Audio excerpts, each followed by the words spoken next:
If you've been keeping up with the flaming downward death dive of Yasir Qadhi's online career, you might have been thinking that it couldn't get any worse. Well, you would be wrong.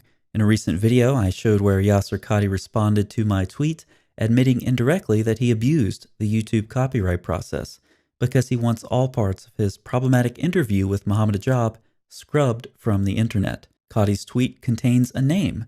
I didn't know what that was a reference to. However, given the tone of Qadhi's tweet, I assumed it was some kind of slur or a double meaning known only to Yasir Qadhi. This is where the sinister nature of Yasir Qadhi begins to reveal itself. Yasir Qadhi has been filing false copyright claims against numerous channels because he wants his embarrassing content removed, and he knows abusing the copyright policy is the only way he can hope to accomplish that task. YouTube's copyright claim process is garbage, just like Yasir Qadhi's copyright claims themselves. They seem to go well together.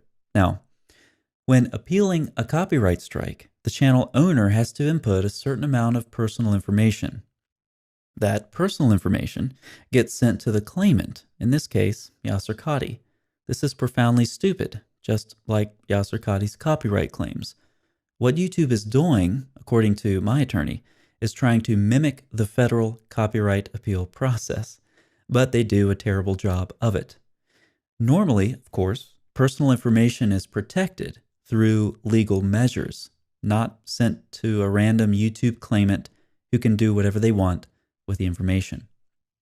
Now, there are ways around this, but what's important here is that Qadhi is receiving names of channel owners, pseudonyms, or names of lawyers who are appealing his false copyright claims. I received confirmation recently that the name Qadhi refers to here isn't some kind of slur or double meaning, as I originally assumed. It's a name Qadhi received that was sent to him in another copyright appeal, not mine.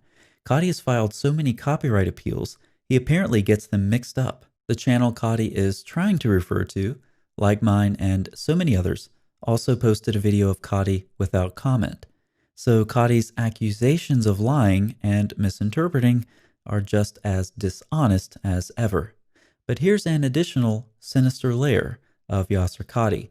I can't take credit for this observation. It was made by a Muslim in the comments section. I'm a Muslim on the verge of leaving because Bukhari Gate and Quran Gate. Now this is a great time once again to pause and thank Yasir Qadhi for helping Muslims leave Islam. He is excellent at reverse dawah. You probably know, but this tweet is hiding a death threat.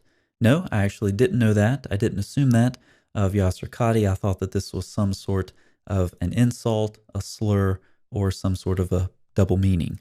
He gave your real name. Of course, that isn't my real name, but Qadhi thinks it is because he has so many copyright claim appeals, he can't keep them straight. The comment goes on to relate this incident with Qadhi to what happened in France recently. Notice what happened here. To reply to my comment on Twitter, Qadhi went through his records, found what he thought was my name, and posted that in a public comment, assuming, of course, he was divulging my identity. Now first, this shows again Qadhi's dishonesty with the whole copyright appeal process. Second, it shows his carelessness. You see, the names he's getting could be pseudonyms to protect the channel owners or the names of attorneys submitting the appeal. If it's a pseudonym, posting a name would be meaningless. If it's the name of someone's legal representation, well, who wants to see what would happen if Qadhi doxed a federal copyright attorney? Third, it shows Qadhi's sinister motives. In submitting false copyright strikes, Qadhi knows he may get some personal information that he can make use of.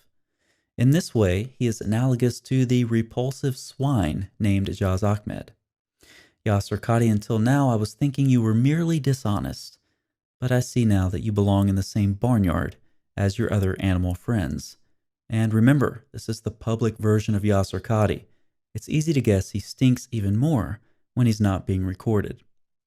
Now, if any of you want to learn more about the doxing tactics of Yasir Qadhi's barnyard friends, as well as why it is Qadhi's copyright claims are garbage, check out these videos. Also, don't miss the Yasir Qadhi playlist in the pinned comment. It's perfectly preserved.